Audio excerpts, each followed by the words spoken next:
Once upon a time, there was an honest man named Hans. He had a kind heart and a cheerful, round face. Hans lived in a small cottage and worked in his garden every day.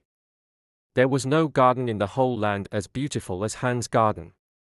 Sweet williams, carnations, shepherd's purses, violets, crocuses, rosemary, basil, and daffodils grew in his garden. Every month a new flower bloomed. It always smelled wonderful in Hans' garden. Little Hans had many friends, but his best friend was the wealthy miller. The rich miller was such a devoted friend that he never passed by Hans' garden without picking some flowers, herbs, or fruits. True friends share everything, the miller always said. And little Hans nodded and smiled, proud to have a friend with such noble thoughts. The neighbors thought it was strange that the rich miller never gave anything back to Hans. But Hans didn't worry about it. He loved listening to the miller's beautiful words about the selflessness of true friendship. So little Hans worked hard in his garden. In the spring, summer, and fall, he lived prosperously, but in the winter, he had no fruit or flowers to sell and suffered from hunger. He was also very lonely in the winter because the miller never visited him then. There's no point in visiting Hans as long as there's still snow, the miller would say to his wife. When someone is in trouble, you're better off leaving them alone. When spring comes, I'll visit him again. Then he can give me a basket of roses as a gift. That will make him happy. You always think of others, his wife said. But can't we invite Hans here? Asked the miller's youngest son. If he's in trouble, he can have half of my porridge. What a foolish idea! Exclaimed the miller. Are you learning anything in school? If Hans saw us here by the warm fire, the delicious food, and the red wines, he would get jealous, and his character would be ruined. I won't allow that with my best friend. Besides, Hans might ask for some flour on credit. And I can't do that. Flour is flour, and friendship is friendship. Don't mix the two. You speak beautiful words, said the miller's wife from her comfortable chair. Many people behave well, continued the miller, but few people speak well. This just shows that words are much harder than actions. As soon as winter was over and the roses began to bloom, the miller told his wife he was going to visit Hans. You have such a good heart. His wife exclaimed, you always think of others. And don't forget to bring a big basket for the flowers. So the miller set off with a giant basket to visit Hans. Good morning, Hans, how was your winter? How kind of you to ask, Hans replied. It was very hard, but I'm glad it's spring and my flowers are blooming. We talked about you often this winter. The miller said, we wondered how you were doing. That's kind of you, said Hans. I was afraid you. How do you come up with that, Hans? A true friendship never forgets, said the miller. By the way, the roses look beautiful. Yes, they are gorgeous this year. I'm going to take them to the market and sell them to the mayor's daughter. With the money, I can buy back my wheelbarrow. Did you sell it? The miller exclaimed in surprise. How foolish of you. I had no choice, Hans responded sadly. I had no money for bread and had to sell everything. Hans, said the miller, you can have my wheelbarrow. It's missing a side and the wheel is broken, but you can have it. I know it's incredibly generous. And many people may think I'm crazy. But I'm not like most people. I believe selflessness is the essence of true friendship. And besides, I bought a new one. Yes, don't worry, you can have my wheelbarrow. That's incredibly generous of you, said little Hans gleefully. I can fix it easily, I have a piece of wood at home. A piece of wood? Said the miller. That's just what I need to fix my roof. It's amazing how one good deed leads to another. Of course, the wheelbarrow is worth more than the wood. But a true friend doesn't keep track of those things. Take it quickly, and I'll get to work today. Of course, cried Hans, and he took the wood. It's not very big, said the miller. I'm afraid there won't be anything left to repair the wheelbarrow after I fix the roof. But I can't help that.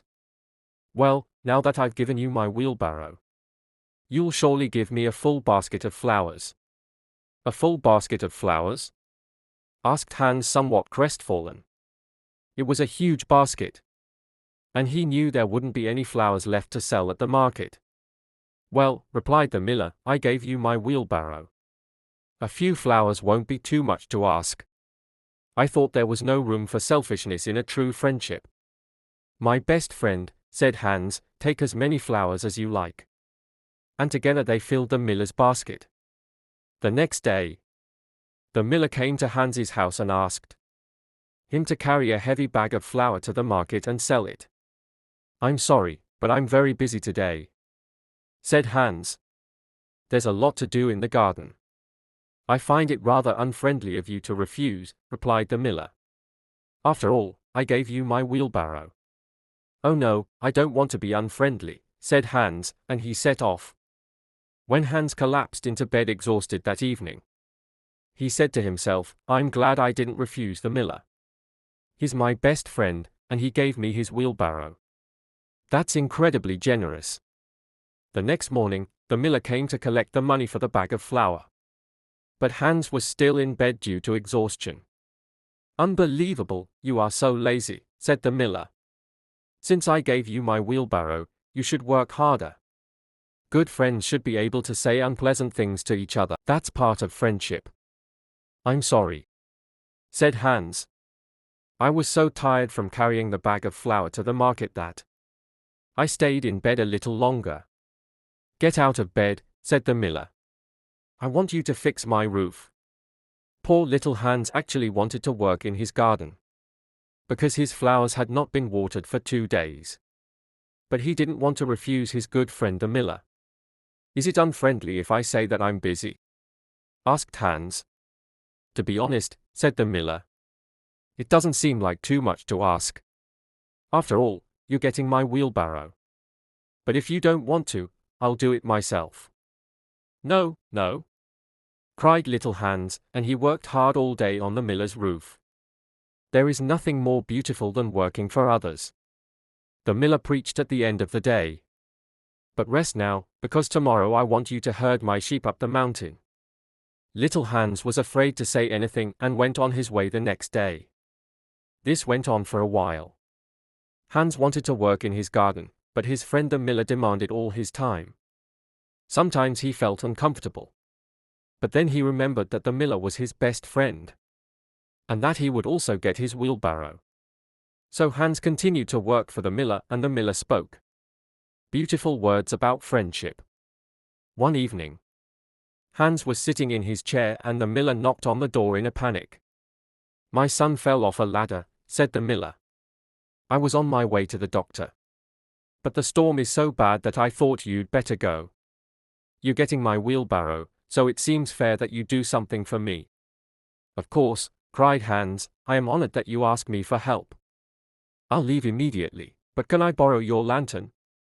It's so dark outside, and I'm afraid I might fall into a ditch.